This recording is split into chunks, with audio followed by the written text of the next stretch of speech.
एक breaking news पाहूया। महिला अत्याचाराच्या घटनेविरोधात राष्ट्रवादी शरद पवार पक्ष आता आक्रमक झालेला आहे। बदलापूर आणि त्यानंतर अकोला या घटनेवरून आता सरकार विरोधात निदर्शनं करण्यात येत आहेत। राष्ट्रवादी शरद पवार पक्षाकडून नागपूरमध्ये आंदोलन करण्यात येत आहे। राज्यातील कायदा सुव्यवस्थेचा प्रश्न गंभीर झालाय। पोलिसांना निवेदन देऊनही आरोपींवर कठोर कारवाई करण्याची मागणी या दरम्यान करण्यात आली।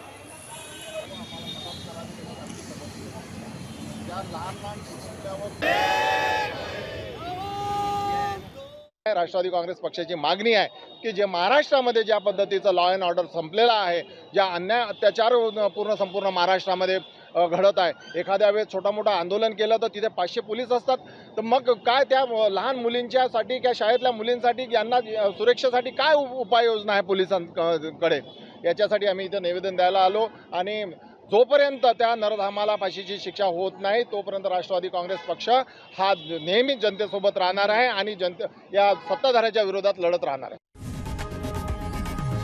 लोकशाही मराठी ऐका, पहा, जागरूक रहा।